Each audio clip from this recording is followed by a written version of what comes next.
Okay. Hello and hello and hello everyone. Um, it's so great to be here again. It's so great to get to do this again. It's I think about a month. The last time we had a conference like this, like we do from time to time at EAZY-DIGI. I'm Adebayo, and I'm glad to be your host in this conference. So it's live conference, LIV, talking about learning in virtual environment. Yeah, that's why you see the acronym LIV. All right, and I'd like to say a big welcome and welcome. So we have our highly esteemed facilitators on ground, and we also have participants viewing from YouTube. Please, we would like that on YouTube as we go on in this conference, you share your thoughts, that you ask questions, and we would like this to be as interactive as possible. So we do want to keep hearing from you, our dear participants, on YouTube. If you're on YouTube, please tell us your name, tell us where you're joining us from. We understand that this is a global event. We have people who are going to be joining from various places across the continent. Please, if you're on YouTube, please tell us your name and where you're joining us from.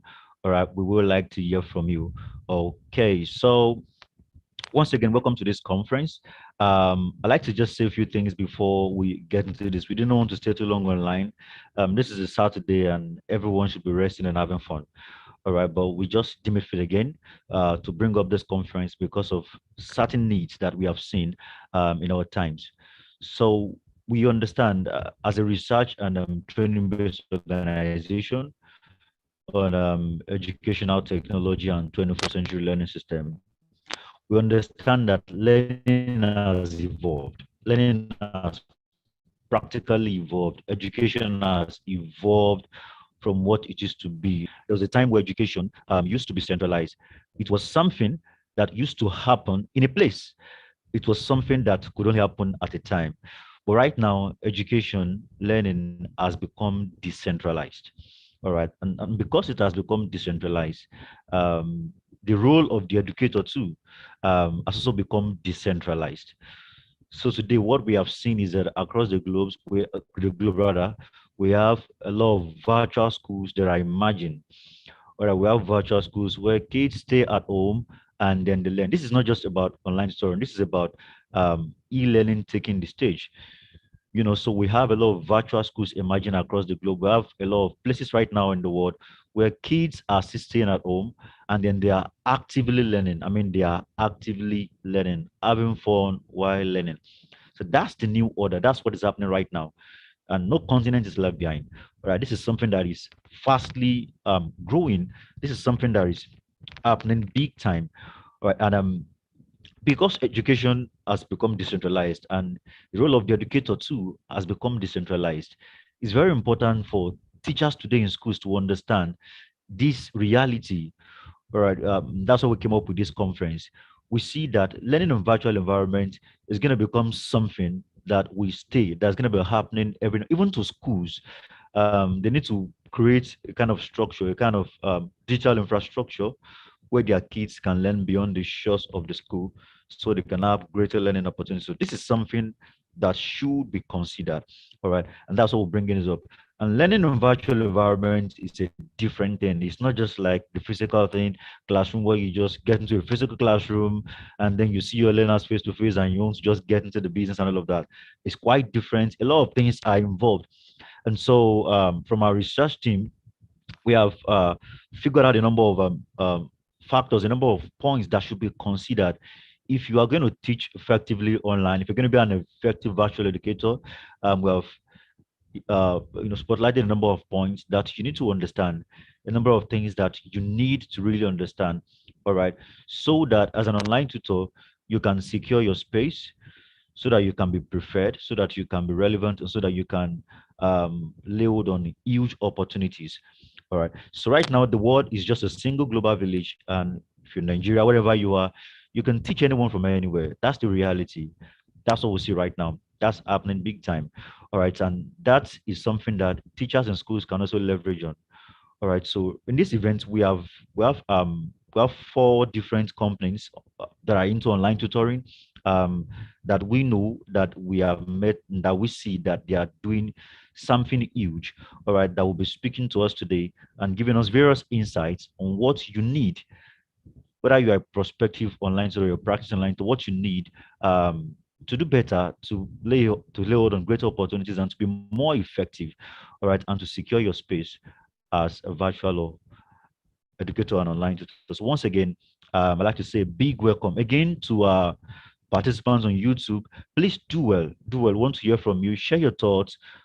We are there. We're watching. Share your thoughts and feel free to ask questions, and we'll be glad to hear from you. Okay, so I just like to check that the facilitators are ready. I just like to say a shout out to the facilitators. So with me in the room, uh, okay, where do I start from now? Uh, so I have Mr. Shea. Mr. Shea, are you there? Can you hear me?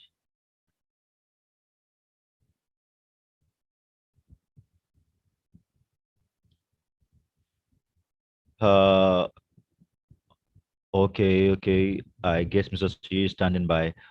Okay, so I have Mr. Emmanuel here. Mr. Emmanuel, let me confirm if you can. Okay, okay, you say yes, I got that, I got that, I got that, I got that. All right, so Mr. Emmanuel, can you hear me? Let me confirm if you can hear me. We're gonna move into the first session now. I just wanted to be sure that our facilitators are ready. Okay, we have great. Thank you, Mr. Emmanuel. And then we have Mr. Ade Tokumbo. Mr. Ade Tokumbo, let me confirm if you can hear me. Please, if you can, uh, do Sure, I can. indicate. I can. Awesome, awesome. Thank you, ma'am. Okay, and then we have Miss Evelyn. Miss Evelyn, can you hear me? Yes, I can. Awesome. That's great. That's great. Okay, so far, citizens, thank you so much for connecting. Thank you for joining the meeting. We are most excited to have you here. It's a great honor for us, and we do not take this lightly. Okay, great. We're just going to get into this, and the first thing we want to consider in this session is communication strategies. And so we understand that it's very important as an online tutor. You need to know how to engage your learners online, communication online, communicating virtually online, whether you're teaching on Zoom or any other platform. We have so many platforms. Being able to communicate effectively with your learners is very critical. It's very critical. Being able to hold your learner, hold them in that virtual space. They are in a physical space, but you are trying to hold them in a virtual space. So there's usually this challenge, of striking that balance between their physical space and the virtual space that you are trying to bind them in. So sometimes it's usually a challenge for many tutors. And so we're going to be talking about that, going into that in a moment, how you should properly communicate with learners online. Parents, if you have to engage with parents, how do you do that properly, professionally? And also, how do you also engage, with your employers? You you stand to get opportunities from this conference. A number of things will happen after this conference. We're going to talk about that later. So you need to understand how this is done on the globally. How do you engage your learners? How do you engage parents?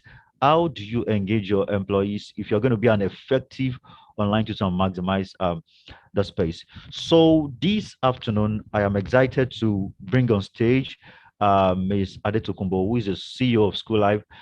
School Life Tuition. School Life Tuition is based in the UK, and they are doing so many amazing things in this regard. I'm just gonna, without much ado, I'm just gonna bring up Ms. Ade Tokumbo, so she can take us on this. Once again, ma'am, let me be sure that you can hear me. I can hear you. Thank you so much. Awesome, awesome. So, Ms. Ade Tokumbo, thank you so much for your time. Thank you for joining us. So I'm just gonna hand over to you right now. Is that okay?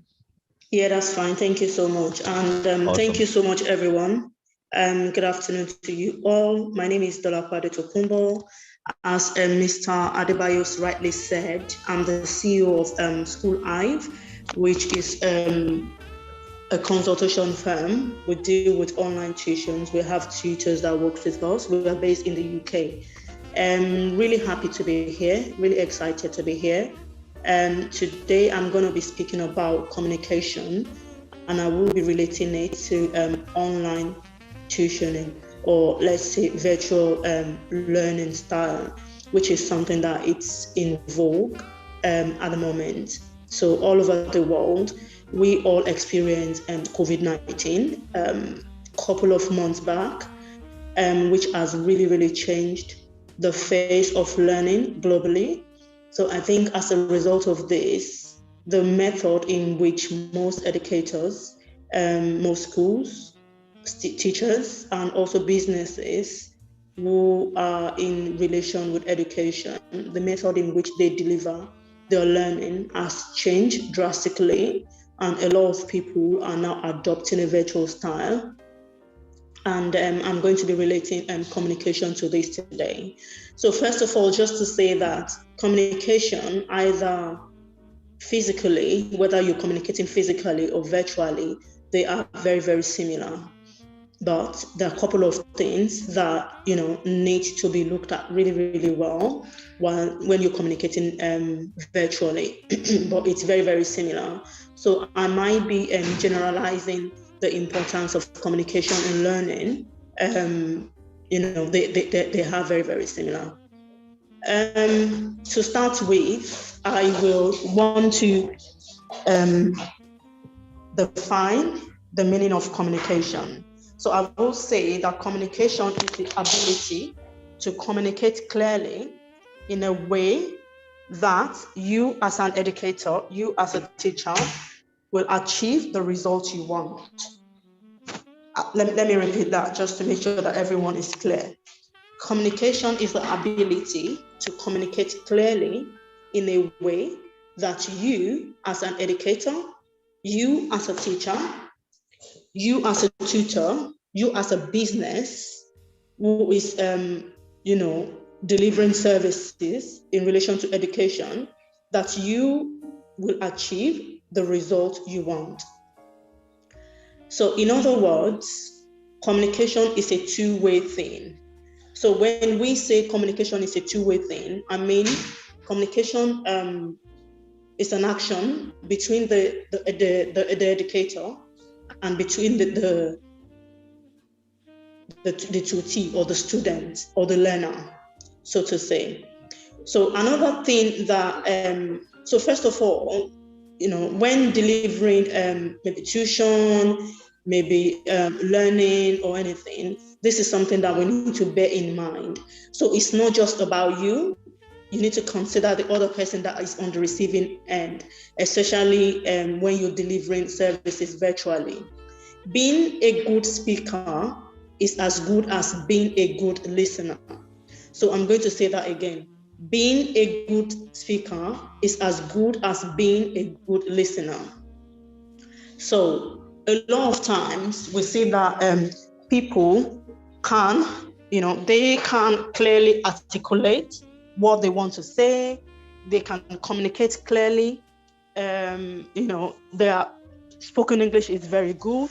They can construct themselves in a very good manner. But when it comes to listening, in terms of their listening skills, is very, very bad.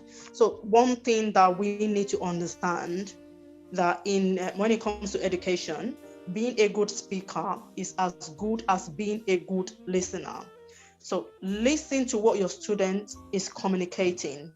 And there are two ways where a student or a learner, can communicate things during learning. It can be verbally, that's through spoken words, and it can be in a non-verbal manner. So when I say verbally, I think that's very, very clear enough for everyone to understand. It can be through something that they're saying. It might be it might well be that you've explained something, explained something to them that they don't understand and they need clarification. So, that's something that can be easily paid attention to. However, when it comes to their non-verbal communication, this is something that most educators, teachers, or businesses that, that are, delivering services in line of education, this is something that they don't pay attention to. Pay close attention to the body language of your student and adjust as required. So a lot of times, especially when it comes to younger kids, they will tend to be saying things to you in a non-verbal manner. They will say things to you using their body language. Most of the times, this is due to their ages. This is due to the fact that they hold, high level of respect for the teacher, and this, they don't want to come across as they're being argumentative, and they just seems to, want to take on whatever you're saying. But if you pay attention and you look closely, you will see that their non-verbal communication is saying something completely different to what they have told you. So this is something that as an educator, we all need to pay very, very close attention to. Another thing that I'm going to say is that ask questions based on their body language without coming across as judgmental or assuming things. Let me repeat that part. Ask questions based on their body language without coming across as judgmental or assuming things. Let's say, like I explained earlier, let's say, for example, a child is being tutored virtually, and Mr. A has said that, oh, do you understand it? And the child has said, oh, yes, sir, I clearly understand it. But you as an educator, because you are very observant, you've observed that, let's say, maybe the child has just shifted forward in their sitting position, or maybe there's something about their facial expression that doesn't not seems very, very right. Ask questions based on that, but in a very, very careful way, so that we don't come across as judgmental or come across as we're just assuming things that aren't there. Show the learner that you are also listening to them. So this is to do with when I mentioned about the listening skills. It is very, very important, because communication is a two-way thing. We cannot just stay there and expect the student to just listen to us, because a lot of times students then often feel like they are just being talked at, or they are being spoken at instead of spoken to. So communication has to be a two-way thing. So as it's going to the left direction, it needs to be coming back to the right direction. That's how communication works, especially in a virtual environment where you're not seeing your student face to face and you're relying on technology, so to say. So I'm going to repeat that part. Show the learner you are also listening to them, irrespective of how they are communicating, by asking appropriate questions. So for example, if there's something in communication that we call open-ended questioning styles. So let's say they have made a point to you. Let's say this time around it's verbally. They made a point. Don't just say, oh yeah, yeah, that's right, or maybe that's not right. Show them that you're listening to them. Ask them appropriate questions, even if it's a non-verbal, the non-verbal communication is saying something. Ask questions, and most times open-ended questions tend to open up the room for proper conversation. Don't ask questions like close questioning, like what is, how is, that would allow the learner just to give you like a one-word answer. Ask open-ended questions that will allow the learner, that will open up conversation between yourself and the learner. So again, bear in mind that this is a virtual environment, and the main aim of the learner is that they want to learn, and you also as an educator want to maximize your time. So when I say ask questions, I'm not, or maybe when I say that allows that conversation, I'm not saying that the whole time of the tuition should now be about speaking and talking. It can't be just within 2 minutes. But if this technique is maximized really, really well, you'll get a positive outcome. If they make any point, summarize it back to them to ensure you are hearing what they have said. So I'm going to repeat that.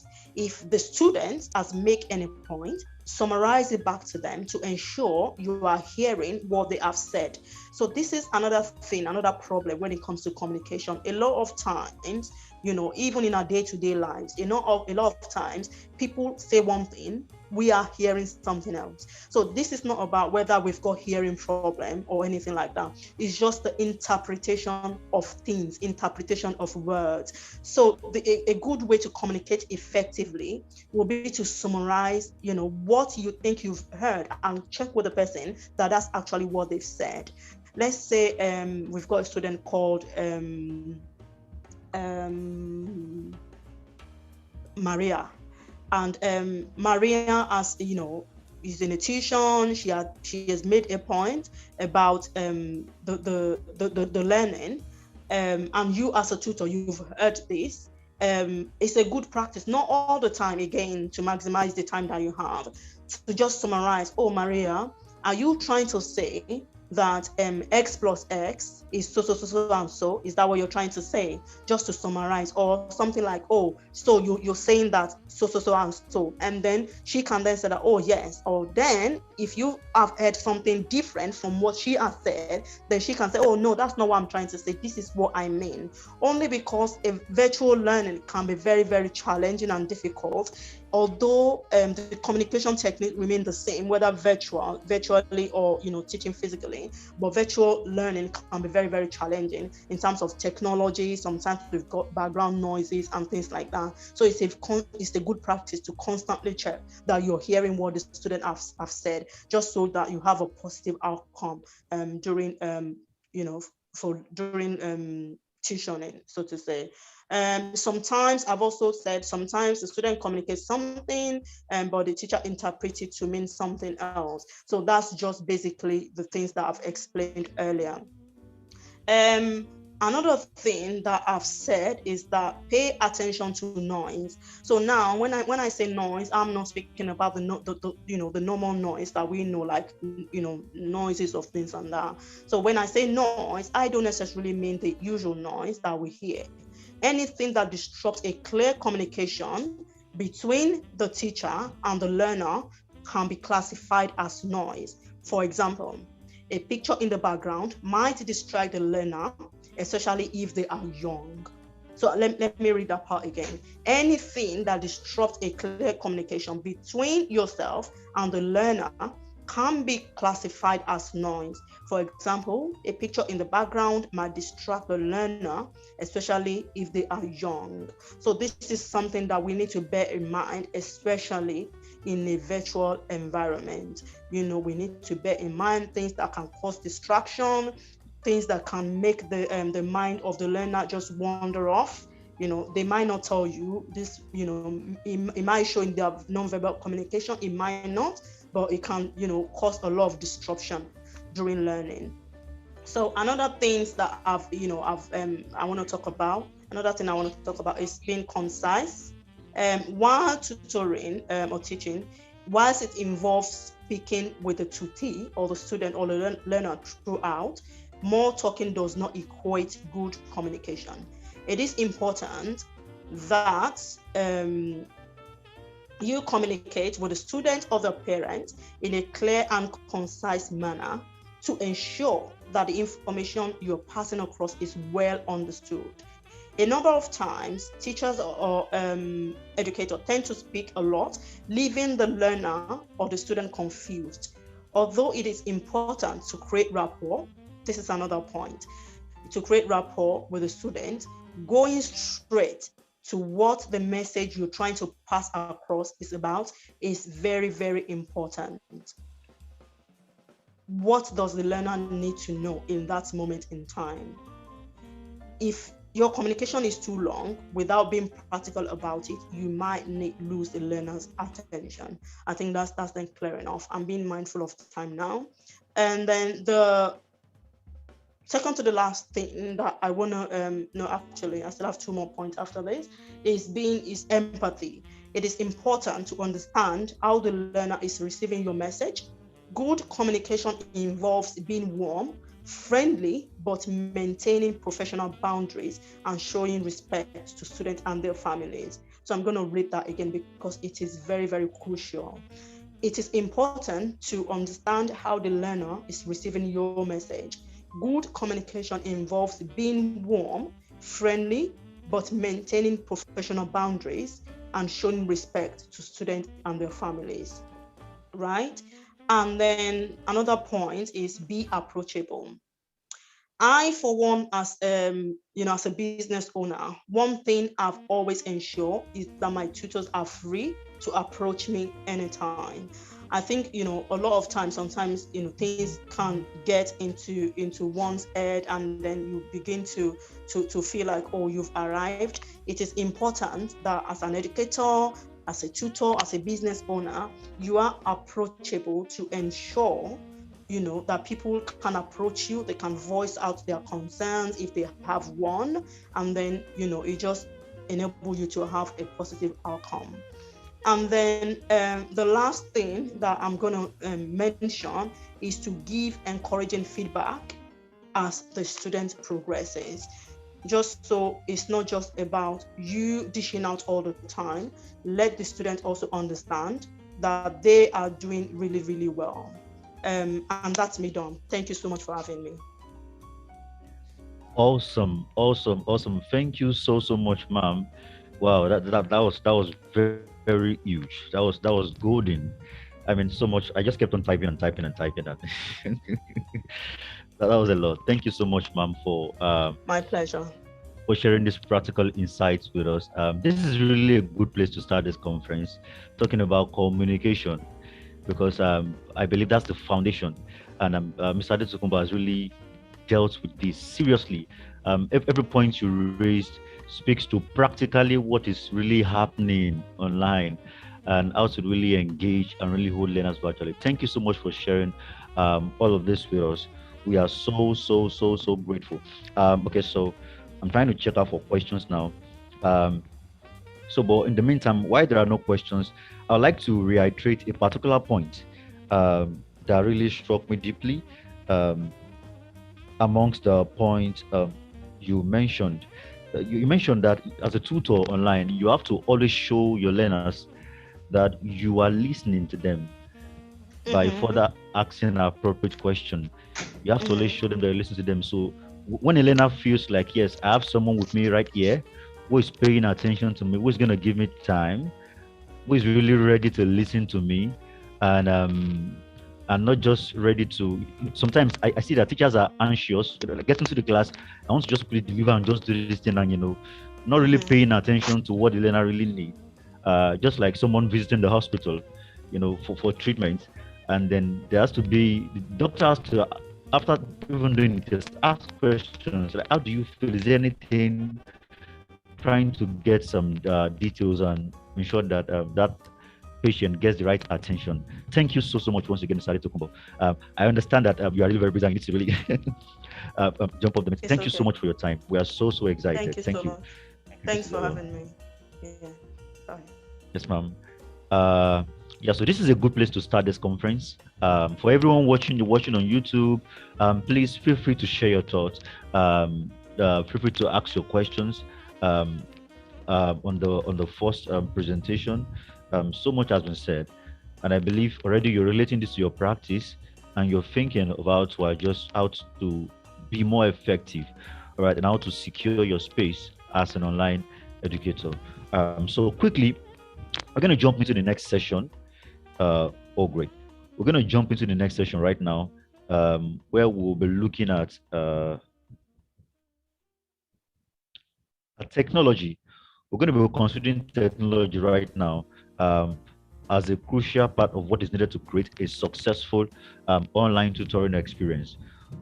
We understand that, of course, virtual learning is majorly about technology. Without technology, there can't be virtual learning. Technology is, is another critical foundation of virtual learning. And then when teachers come online, most of the time we see teachers struggling. If you struggle physically in the physical classroom, the same thing should not happen online. All right, because there are really a number of things that you can do to ease your work.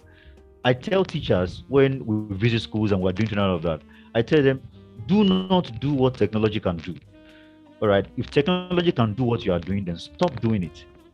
Stop doing it. It doesn't make any sense. It's a waste of time and energy and stressful. If the technology is available that can do what you are doing, then stop doing it. focus rather on what technology cannot do. Well, of course, there are a number of things technology cannot do actually, so that you can be more effective, so that you can be efficient as well, as much as being effective. All right, so we're going to be getting into digital literacy and tech tools. So in this session, you get to know some technologies that can enhance your delivery online, and also how to create or rather curate digital content that you can maximize in teaching online, so that your engagement online can be seamless, so that it can be stressless and you're just having fun.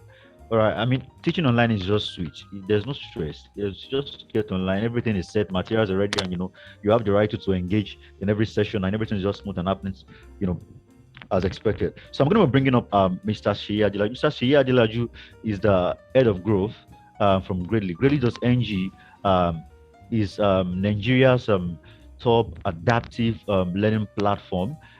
If you haven't heard about Gradely, if you're in Nigeria, if you haven't heard about Gradely, then I don't know. You need to know. You need to know about Gradely. So Gradely, like I said, is a leading company in Nigeria that provides online tutoring globally to kids. And then there's something else about Gradely that I'll talk about later in this conference, that teachers here that are connecting from various schools that you need to know to actually take digital learning in your school to the next level as well. All right, so right here with me have Mr. Sheyi. Mr. Sheyi, let me confirm that you can hear me. Yes, I can hear you loud. Awesome. Thank you so much, Mr. Sheyi, for joining us. So I'm just going to hand over to you right now. Is that okay? Super. Awesome. Please go ahead. I think Mr. Adebayo, great to be here, and I think I'm learning a lot already. That was a really good session, and earlier than usual. So thank you very much for taking that much time to share. A lot made my job a lot easier. I mean, we were talking about communication, and essentially that would be a good springboard for this conversation.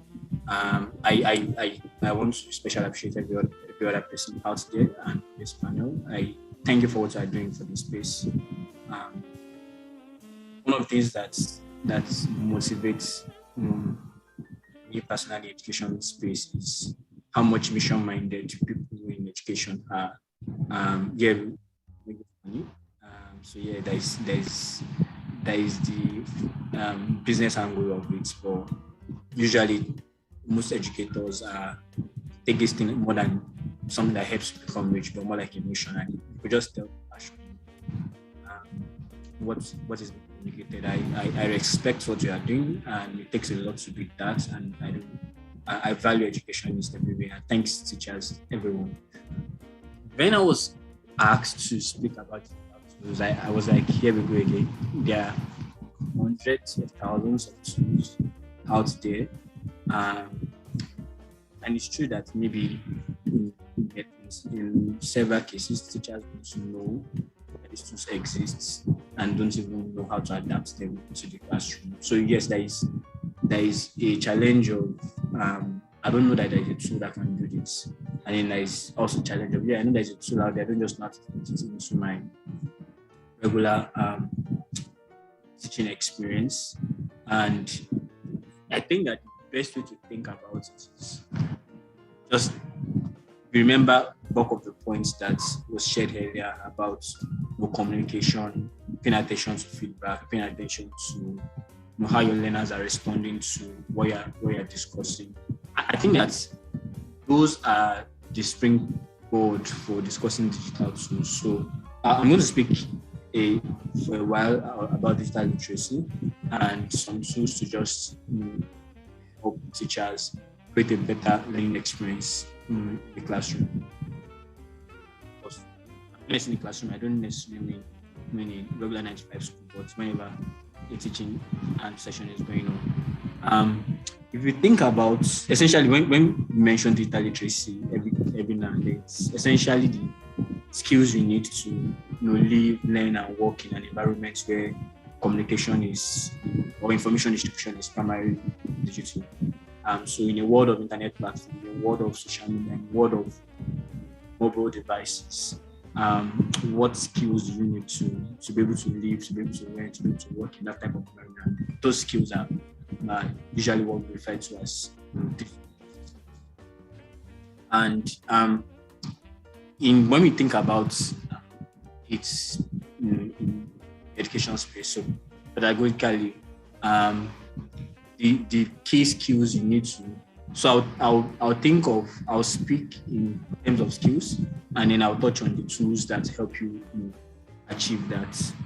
So in the education space, one of the biggest skills you want to learn, or you want to bring to the board today is collaboration skills. Like Mr. Lomaja mentioned during the intro, he mentioned that because education is now centralized, the role of the teacher is also, and so rather than the sage on the stage, teacher, the wise man, passing knowledge to the not so wise ones. Teachers need to appreciate the fact that knowledge is everywhere. Knowledge is just and they are just, when you want to bring knowledge, you don't just go a bunch of things and just list them out and deliver it in the classroom. Now that is not how to survive in a digital world. So you want to think about collaboration skills, like how do you make this lesson more interactive? What can you do to make students part of the learning process, in fact, part of the teaching process as well? So you think of collaboration skills as say skill and think of collaboration tools essentially. So like I mentioned, you need to have collaboration skills. That means you need to plan your lessons, plan your experience, and plan to have students pitch in the sessions. And while you are doing that, you also, in fact, plan to have other stakeholders in the space. For instance, you're a language teacher and you say you're teaching an essay, and or maybe you are going to teach a comprehension passage the next time and you're going to speak on traffic signs.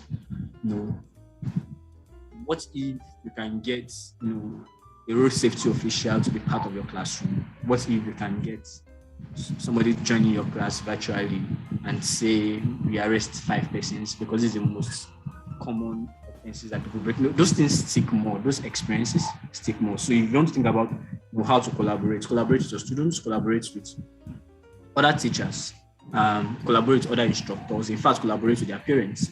So this really involves, so when you're collaborating in learning, for instance, you can build, use Google Slides, use Google Docs, or use any presentation tools that allow them teaching, complete it. And I saw a great example in one classroom. A teacher created, it was an essay writing session, and the teacher said, I'm going to write, this is the topic, I'm going to write the first paragraph, and everybody in the class will write the following paragraph. And this is the outline. This is going to be the plot, and you are going to help us arrive at it. And so everyone in the class was thinking about the story. Everyone was curious to see what the next person will write. And then when somebody take the story to the next level, you want to take the story again to another level and take the story to another level. So you have a class of 10, 11 students, coming together to write a story.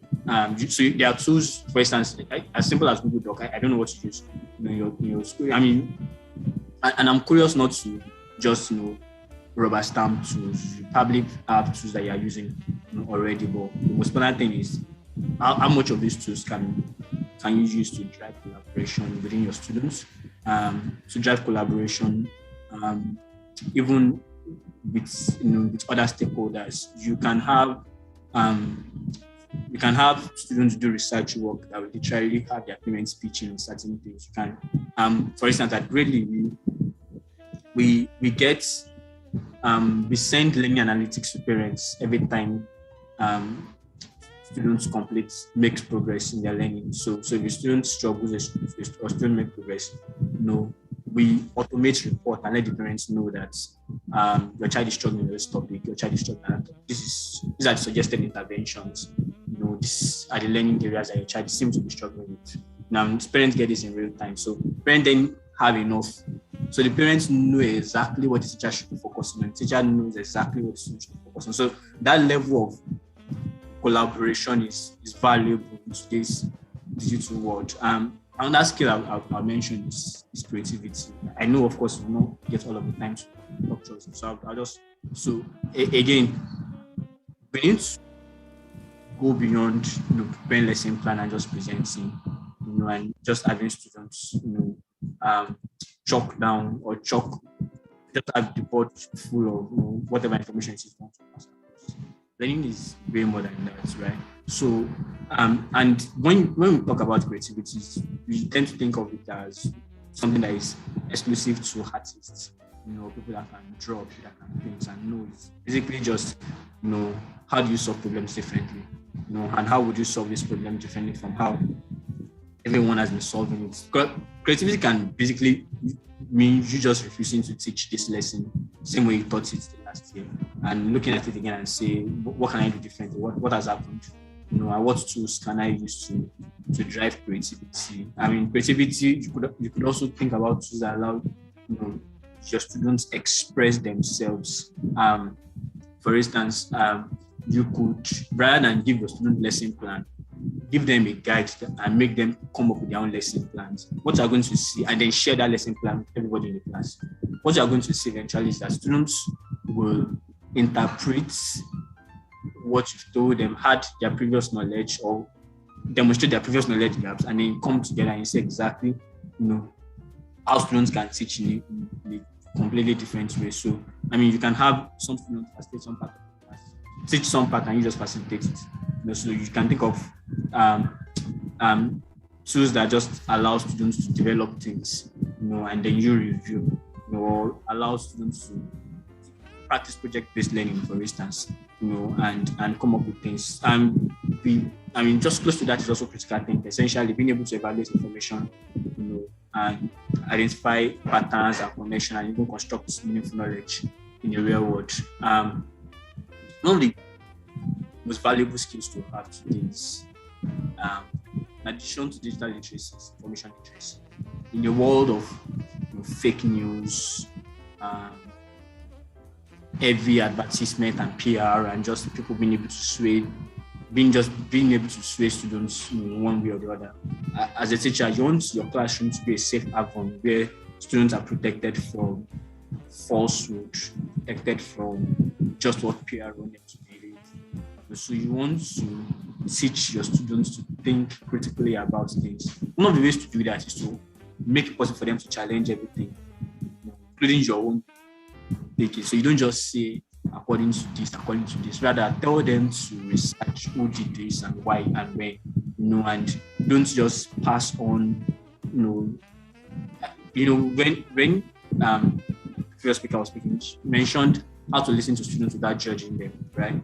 Essentially, you have to learn how to allow your students to think through things, come up with their own learning, come up with their own opinion. And of course, you can moderate that process, and that's why you're a teacher. But you want to be able to, more importantly, even allow them to apply what you are teaching them in the real world. Say, for instance, there was this project-based learning where we had to come up with with tools for teaching a particular topic. Sorry, I reference language teaching a lot. My background was, I used to be an English teacher. I said I don't sound like one anymore. And so we had to teach a particular comprehension passage, and we had to go away from the comprehension passage, go away from the comprehension, look at what would truly happen in the real world, and students read that story. So we had students trying to repaint zebra crossing, because now they've learned the balance of zebra crossing, and they've learned how to talk to drivers why it's valuable to slow down, even when in the world that we have, people rather create bumps than just paint the road, in white and black. Okay, so the point is, you need to think about how to make your skills practical. And you see, this is not just related to tools or non-tech tools. And so when it comes to tech tools, how do you use technology to allow students proofread information? I think you need to teach your students difference between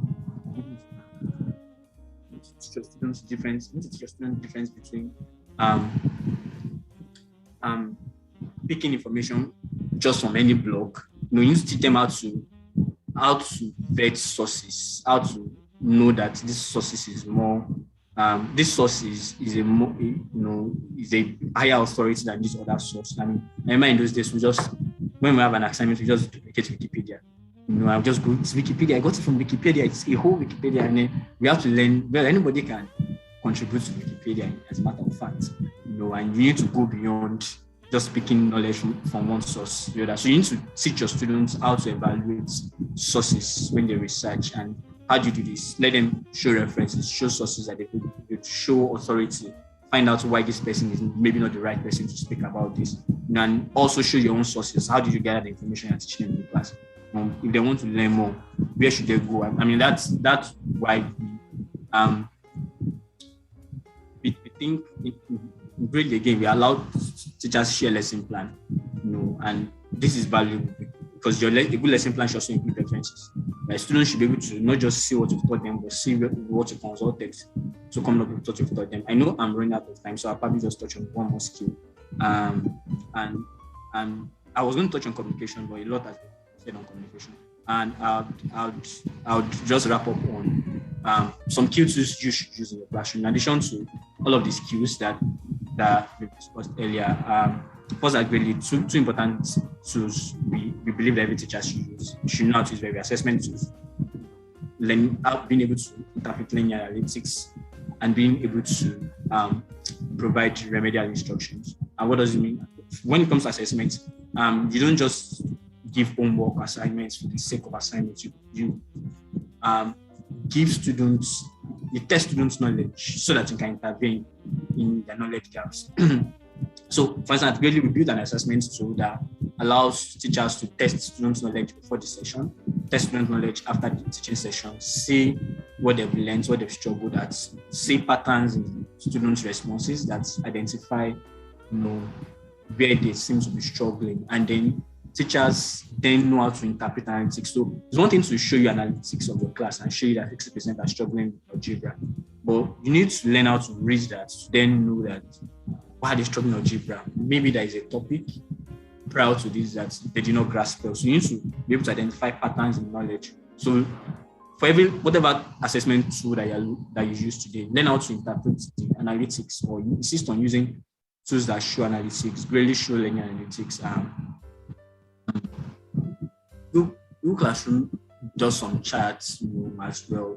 You could look well and look at the analytics very well. I think last thing is remedial instruction. You need to be able to be a doctor and say, I can't solve this. You have to solve it yourself, which is where and what you should look at to solve it. So as a teacher, you need to look at remedial teaching tools, Google them, find out what tools allow you to help each student individually, personalize learning for each student, and create a unique learning path for each of them. I hope I'm sure I'm maybe way out of time now, but in essence, think more in terms of skills and experiences that you need to deliver, and then find tools that support them. And it's not tools first. Don't find a new shiny object and take it to the class and just make everybody in the class use it. Think about, how do you integrate this to your regular classroom? How will your curriculum support this? Maybe your curriculum may not even support that. Think about the popularity of the environment, and the limitations that you have. Do your students have access to devices or not? Do you create extra time for this or not? Are you overburdening the students or making their lives easy with tools? So don't just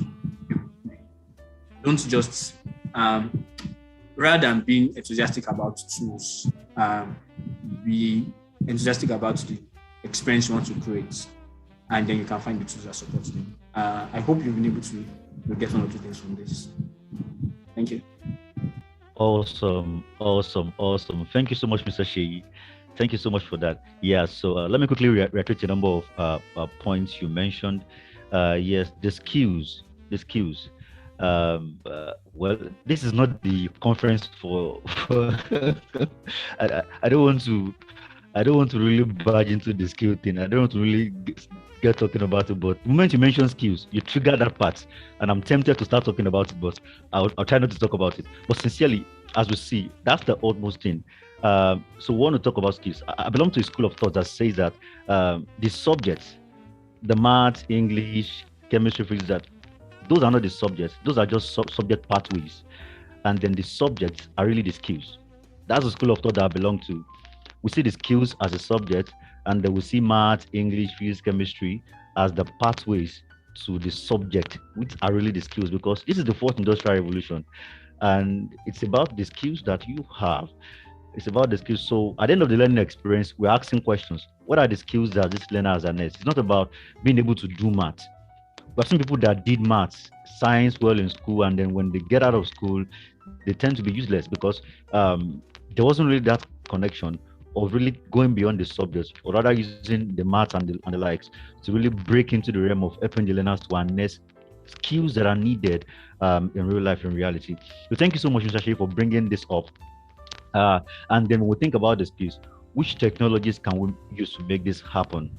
Yeah, because there are just too many technologies to see out there. Some technologies are not really purposeful, some are really distracting and all of that. So in selecting technology, we are being skill conscious. We are looking at it, okay, what experience is going to be created with this technology? Thank you so much, Mr. Sheyi, for opening up this perspective as to what a professional online tutor should understand. This insight is really very deep. Thank you so much for sharing this with us. So as an online tutor, I should understand that at the end of the day, what kind of experience am I creating rather, and what skills will my learners cultivate by virtue of this experience? So if I'm using any material, if I'm using any technology, the question is, what's going to be the end? What's going to be the advantage for the learner? What would the learner gather by from engaging with these technologies? And that was really amazing. Thank you for mentioning the collaboration skills, the creativity, and all of those skills, and connecting them with technologies that can make them happen and only make the work of the teacher seamless. Because sometimes I see tutors when they teach online after the class, they say, that was a stressful class. Sometimes I've had that experience too. But then with the right technology and getting that into the context, I believe it kind of makes the work easier for everyone, and then the outcome is enhanced. So once again, thank you so much, Mr. Shea. We are so excited for having you. Thank you again for what you are doing at Gridley. It's life-saving, and it's an innovation that we always continue to refer to from time to time. You are amazing, Mr. Shea.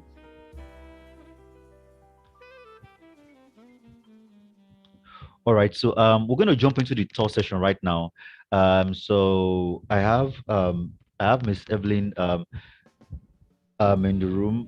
Miss Evelyn is a CEO, the CEO of Evelyn Educates and Miss Evelyn International Academy, which is a virtual school that runs in Georgia. I have so many things to say, but I'll just save them for some other time. Miss Evelyn is really amazing, and she's doing a lot of awesome stuff. Miss Evelyn, let me be sure that you can hear me. Can you hear me? Yes, I can hear you. Great. Yeah, there goes the energy. There goes the energy again. All right, all right, ma'am. Thanks for connecting. So I'm just gonna hand over to you, right? Miss Evelyn is gonna be taking us on a very sensitive topic. We've actually taken our time to gather very critical issues that online tutors should understand today when it comes to online tutoring. She's gonna be taking us into a topic that has to do with one moment. I'm trying to bring this up. Okay, so by the way, I hope you are enjoying the jazz music. Our YouTube viewers, I hope you enjoy that music. Everyone needs to be happy. We like to create that energy is very important. Everyone should be excited. She's going to be talking about empathy and metacognition. So this is where you practically learn how to connect with your learners, all right, how to be sensitive to their needs always, and also putting them in a place where they are thinking about the learning process and how they are progressing personally. Miss Evelyn is going to be taking us into that. Miss Evelyn, is it okay if I hand over to you right now? Absolutely. Awesome. Please go ahead.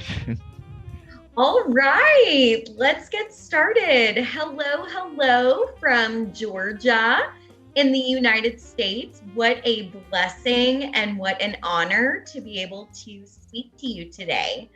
Today, I am talking about a topic that is very, very near and dear to my heart. It is a topic of intense emotions. And I want to start with the foundation of my belief that everyone in the world, all students, all teens, tweens, adults, need to be seen, they need to be heard, and they need to be valued. We need all of those components in order to be thriving, successful learners and thriving, successful citizens. So let's get started with empathy. Empathy is the ability to understand the feelings of others. And for some people, that comes really, really naturally. And then we have other learners that is a little bit more of a struggle. And I'm going to dive into that. My other focus this morning is it's not morning for you guys. It depends on where you are in the world. It's morning for me. Metacognition. Metacognition. Metacognition is the awareness and understanding of your own thought processes. Why you think what you think, how you think what you think, and really, really understanding that. Empathy and metacognition take place not only in the classroom in our interconnected world, but empathy and metacognition take place in the home, and they take place in our communities. I want to encourage within the home to have family meetings. Family meetings, when there is a family conflict or a family challenge, I want to encourage you to meet as a family and openly discuss how to resolve that conflict by openly listening to each other's feelings. At Evelyn Educates, everything is one-to-one or small group. And in those small groups, sometimes students don't see eye to eye, and they may come from very, very different backgrounds, and they may have very different experiences. So in that classroom, they need to be seen, they need to be heard, they need to be valued, and they need to have open conversations about each other's belief systems and experiences. And the teacher is the facilitator holding that safe space. In the home and in the classroom, learning your peers' perspective is so important. We all have different life experiences which have shaped our belief system, but I want to encourage families to have their students be in the classroom with students who are very, very different than them, because that is a beautiful experience.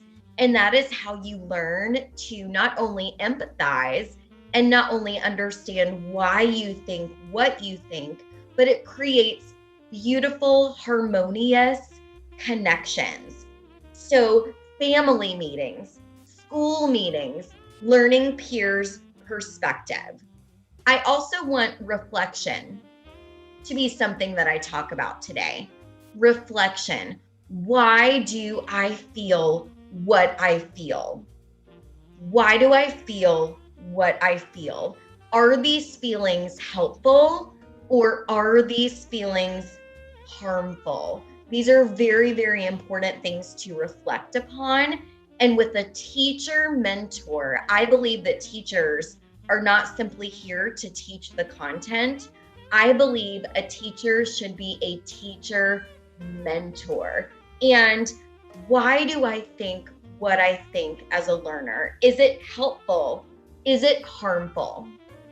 Students, kids, tweens, teens have something I like to call ethical dilemmas.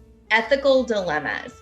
And an ethical dilemma might look something like, do I invite this student to my birthday party? They don't get along with another student. What do I do? Well, when you have an ethical dilemma, I want you to think from your perspective, and I want you to think from the perspective of someone else. And it's very important to have safe, non-judgmental conversations. And I want to encourage those listening to encourage your kids, your teens, your tweens to be accepting and loving and invite others into their space. The next topic that I'm going to talk about is to give support with others, not just for others. With others, not just for others. So it's beautiful to volunteer in your community. It's beautiful to volunteer throughout the world. But I think it's very, very powerful to do something with someone else and not just for, because I think that establishes a stronger connection and a stronger understanding. In all things Evelyn educates, we are a mindfulness school and a mindfulness tutoring company. And what that means, when you are mindful, you are living in the beautiful present moment, the beautiful present moment. And through that, you have gratitude. In the present moment, you ask yourself, what are the things that I am feeling? Do I feel frustration? Do I feel sadness? Do I feel anger? These are things that are so, so important. And as parents, have a safe space for your child to talk. Don't look surprised. Don't look judgmental. Let your child, let your teen speak freely and openly about their feelings and watch that facial expression. You want to come from a place that isn't judgmental. You want to come from a place of openness and provide a safe space. Something else that I want to talk about today is emotional regulation. And this truly helps with empathy and with metacognition is emotional regulation. Something I recommend as a mindfulness school is doing breath work. Breath work, where you breathe in through your nose and you hold for 5, and then you breathe out through your mouth. And there's a million ways to do breath work, but breath work brings you into the present now, and it helps with emotional regulations. Little people have very, very big feelings, and it's so important for us to listen and be that safe space. Finally, I want to talk about resolving conflicts between our kids and between our teens. And again, having a listening ear, having an expression of love and support and sympathy is so very important, so our kids feel safe, so they feel seen, heard, and valued. Before the lesson and the learning can take place, we have to have empathy. And we have to go into that metacognition, why we think what we think, why we feel what we feel, and really grow and evolve as beautiful, wonderful citizens, not just in our communities, but in the world. Thank you for your time today. Such an honor to speak. Thank you so much.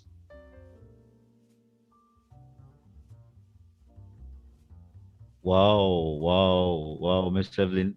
So that was so apt. Thank you so much for that, Miss Evelyn. Thank you You're so welcome. much for that. So this is again another perspective to this. You know, many people don't think this is really why should we be talking about this? We should be talking about this because um, we cannot separate the social life of kids from learning. We cannot separate the social from learning. It's just not going to work. This is one of the reasons why teachers do a lot, and then some teachers are frustrated because they feel they are doing a lot, but then they are not getting the results. This is because they have not been able to get into their learners. All right. So behind the faces we see physically, there's so much going on in the inside with people. There's so much going on. So, if you're going to engage a learner online and, get the best of that experience, you need to understand these things. That's what Miss Evelyn is bringing to us here. We need to understand these things. Being able to really connect to the learner, being sensitive to their emotions, you know, looking at the energy the learner brings to the classroom, and trying to help the learner to personally think through the whole thing and articulate, him or herself, and bring him or herself to the place where the time they will be spending with you won't be a waste. And that's really very, very important. That's really very, very important. That's the few time I've known Miss Evelyn. That's one thing I must say that I see every now and then. Being very sensitive to people, being very mindful, and being very empathetic. That's very important. We cannot take that outside of learning, or else real learning won't take place. It's just going to be a waste of time online if you are really not able to connect strongly with your learners. So once again, I'd like to say a big thank you to Miss Evelyn. Thank you so much, Miss Evelyn. Um, thank you You're for welcome. thank you for opening this perspective, this component of what should happen online. Okay, because of time, we're going to be going into the last session right now, and in this last session, we're going to be talking again about something very, very important, something very, very important that today, uh, as an online tutor, you should understand. This is really going to help you to enhance your learning outcomes as you engage learners virtually. Um, Whether you're doing this just in the one-to-one setting or you're working with a virtual school, as you see there right now. So we're going to be looking into student-led and self-paced learning. Here with us, we have Mr. Emmanuel. Mr. Emmanuel is the director of Digital Prepper, an online tutoring company that's really doing a lot, helping kids to scale through the Nigerian and the British curriculum with respect to various exam standards and helping them to be at their best with various testimonies. So right now, I'm going to invite Mr. Manuel. Can you hear me? Yes, clearly. Thank you. Awesome, awesome, awesome. Okay, okay, great. It's going to be taking us into this. This is where you get to understand how to empower your learners to hone and lead their learning journey. All right. You're going to be understanding this in this segment, how your learners can practically own and lead their learning journey, thereby gaining more learning opportunity, and building independent and lifelong learning skills. This is very important to what you're doing online. So right now, I'm going to hand over to Mr. Manuel. Mr. Manuel, is it okay if I hand over to you right now? That was fine. Yeah. Hello, Mr. That Manuel. was fine. Are you there? Great, great, Yes, great, great, great. yes. I Great. said Yeah. that was fine. Okay, great, great. I can hear you, but looks like your volume is on the low side. Yes, I'm very sorry. I want to apologize and say that currently I'm driving unavoidably. I couldn't just avoid it, so I'm trying to like do the two things at the same time. That's fine. That's okay. That's fine. That's fine. All right. So right now, I'm just gonna hand over to you. Thank you so much, Mr. Manuel. You're the best. Let's do it. Okay, well, thank you very much for the introduction. So I believe that I don't have to like introduce myself again. So I'll be very brief with what I have to say about self-directed learning and student-based uh, learning. So basically, well, I've been teaching for a while now. I've taught across different schools, local schools, and international schools. But this is my observation that teaching is largely biased towards instructor-led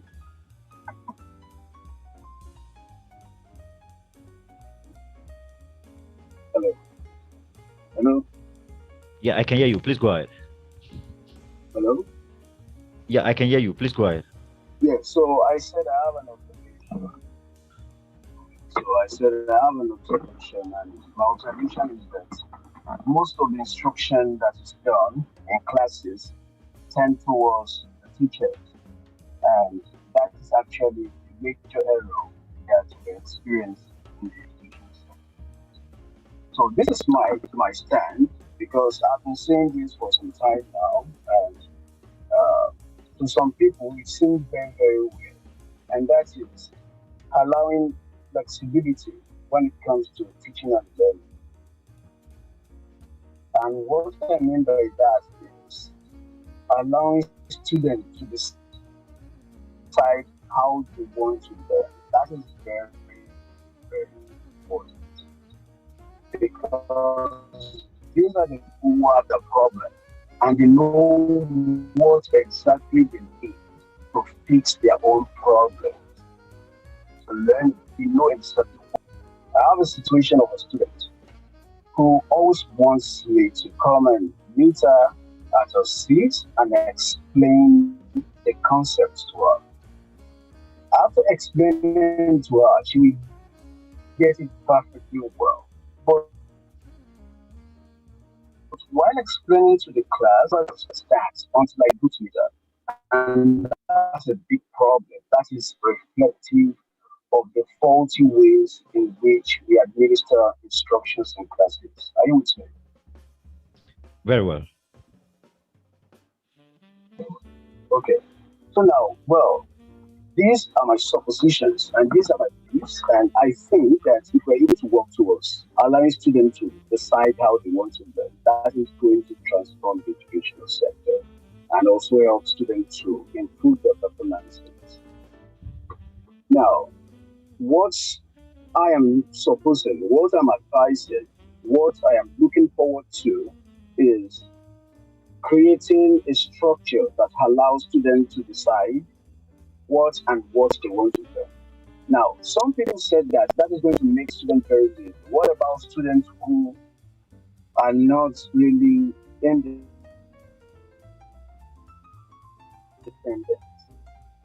How are you going to be able to judge and do their work?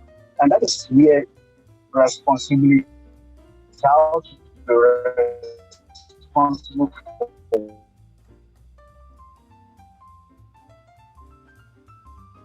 oneself. Typically, in my tradition, I try to differentiate observation. We have phrase.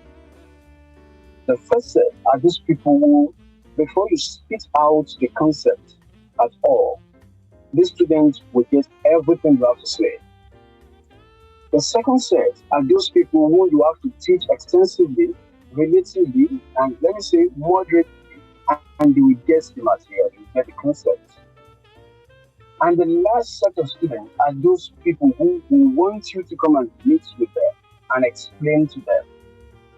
And this is my suggestion that the first set of people, how you can differentiate and allow student-based learning to facilitate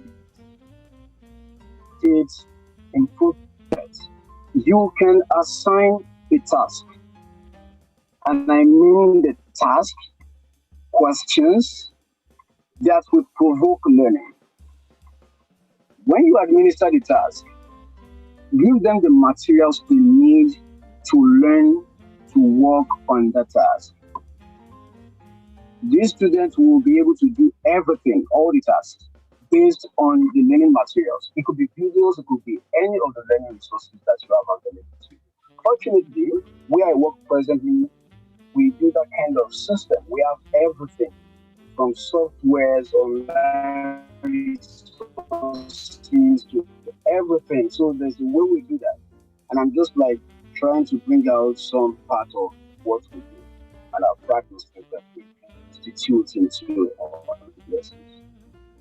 So now for the second set of students, you give them the material, the online resources to learn at their pace, and when they are close to the end of learning, you can now give them the task. Because if you give them the task ahead, it might seem cumbersome to them. It can be overwhelming to them. So give them the learning materials, and then you can now give them the task. For the last set of students, you have to be there with them. You have to go and stay with them and explain to them and help them walk through the problem. So now those are my suggestions, and those are some of the things I believe can aid students learn and self-paced learning. Because this is another error that I actually observed in traditional schools, and that is we're all human beings. Yes, that is the common ground for everybody. But I think we have a confluence of thoughts in this aspect. If you want to agree with me, that even though we are all human beings, we have different abilities, different potentialities.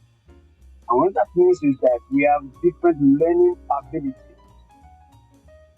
Now, if I come to a class and I just talk to the students, I dispense knowledge, typical of an average teacher.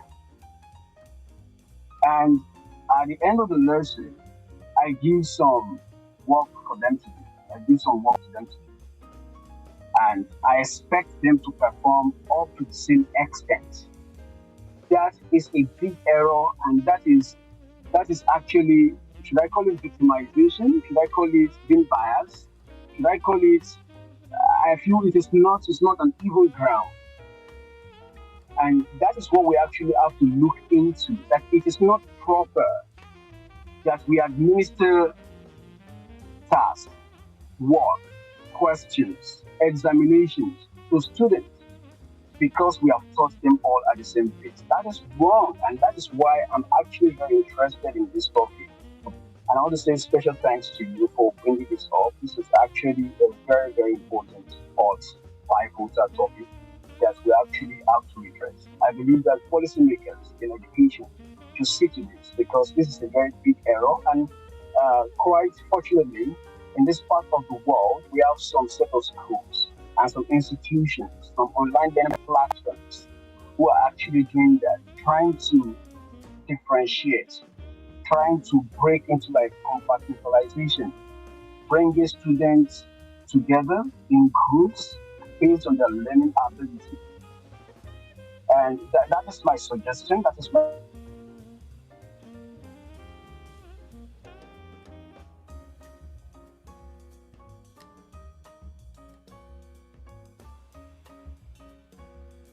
opinion anyways, and democratize this same, which of course I know you are very sharing this my school of thoughts because I think an instructive person from what I've been seeing, and that is quite very impressive. So that is my school of thoughts. And I am hoping that we are going to have a system that allows that because in the next, say, 10 years, it's not even in the future now. In the next 10 years, things are going to go so fast that conventional, traditional schools will be left behind. Everything is so archaic, so backward. Most of the policies, most of the things that we are seeing now, most of all those things that we are practicing in typical classes are regurgitated policies made by old people, out-fashioned ideologies. And these are actually wrong because the students you are teaching are evolving so fast beyond what we can think. And we need to also evolve with them, allow them to learn at their own pace, the way they want to learn, what they want to learn. And my vision is eventually, quite a very grand one though, is to create a system, an institution where a child comes to a class, or say a child comes to a school, and the child or maybe the parents say, okay, fine, my child wants to become an engineer. Can you hear me? Are you with me? Sure, I am. I am. Okay. My child wants to become an engineer. So, what does my child need to know? Practical things that will transform my child to becoming an engineer. Then we design a curriculum that will fit into that particular goal, aspiration of that child. Just the things the child needs to know. And we try as much as possible to make everything practical. Elon Musk was saying this. You should know about Elon Musk. He was saying this. It's like if you want to teach a child engineering, how to fix a car, don't show him on a book. Take him to the car and show him that this is a spanner, this is a bolt, this is how it works, and the child will get it. And that is the same school of thought I found myself in. So basically, this is a very interesting topic, and this we can talk about this for hours, and we can discuss it. It's actually a very hot topic, which I believe that a lot of people have different opinions about. But what I believe is that this is very important, that students have the opportunity of deciding what they want to do. And we as teachers, even though the system is so rigid that you might not be able to practice your disruptive ideas, there are still ways around it. And I've shared one of those ways, which is segregate, partition, compartmentalize, differentiate your learners into three. You know those people who can learn on their own. Give them the task. Let them solve the problem. Provoke meta thinking. Let them use complex and multi-step problem-solving skills to solve those problems. The second stage, the second set of students, give them the learning materials, then give them the task. Let them work on it. And the third set of students, stay with them and help them through. And we are going to see some improvement. That's my contribution, and that is what I have to say for now. Thank you. Amazing, amazing, amazing, amazing. That was very practical. Thank you so much, Mr. Emmanuel, for sharing this perspective. These errors that we see in this institution called schools, called the school, or the limitation of school. I like to put it that way. Thank you so much for sharing this insight as to what should happen, how learning can be better harnessed, and then practically helping every child to scale to the best of their abilities. Thank you so much, Mr. Emmanuel. Sorry for the inconvenience. Really value this a lot. This is huge. Like we could pay $1 billion for this. This is huge. Thank you so much. Thank you so much for your time. Thank you so much. Thank you. Thank you. So this has really been a great journey. Talking about communication strategies to visual literacy and tech tools, and then jumping on empathy and metacognition, and then bringing it to student-led and self-paced learning. These topics are based on research, and evidence, as we have seen, for learning in virtual environment to be enhanced, to be maximized. All right, because this is the in thing. This is what is happening right now. If you don't know, there are schools that are fully virtual. Like, people don't go there. There's difference between online tutoring, there's difference between virtual school. Virtual schools are schools that exist, but they are fully virtual. That's what they do, fully virtual school. Just like Gridley is one of the schools in Nigeria. But people come on Gridley, learn, and have that experience. And every company we have here right now, they are offering online tutoring, in different capacities. And this is it. We tag this conference as a reskilling and networking conference. One of the things that we have discovered, again, according to research, is the fact that there's a huge network gap. There's a huge network gap. The world is a single global village. And this is just the truth. This is just the reality right now. Technology in this revolution has reduced the whole world into a small, tiny space. And then you can do anything with anyone from anywhere. That is just a strong reality right now. And so, as an educator, look beyond where you are. All right, look beyond your continent. See yourself as a global citizen, and think of gathering the skills that are needed for you to maximize the global village. Right? As a teacher, if you're working in a school, like I mentioned earlier, education has become decentralized. Take your eyes off that classroom. There's more to education than working in a school right now. There's more to that. There's more to education in this revolution than working in a school. There's more to that. There are so many opportunities that abound in the world of education right now. So many. I can't start mentioning them, that you need to maximize. And one of the strong one, right, is online tutoring that we have seen. All right, working as an online tutor or working as a virtual educator. At EAZY-DIGI, we have been working so hard, so hard, to get into partnership with so many online tutoring companies. We're based in Nigeria and outside Nigeria, and so we have a network uh, that is so strong, and we really want to pull many tutors in, get them trained, and help them to maximize this opportunity, right? So that you can leverage on what technology has to offer in the world of education in the fourth industrial revolution.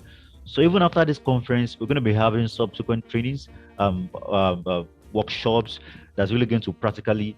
So this conference is to give you a taste, right? Is to give you a deep, idea and insight into what is available, into what is obtainable, into what you can maximize, right, in this world of online story right now. So we're still going to be doing some more practical workshops where we're going to really have time to practically deal with. We have people that are joining this conference who are saying, "Oh, I don't know how to go about this. I don't know what to do. I need one, two, three. I need, this, walk through. I need this step-by-step approach and all of that."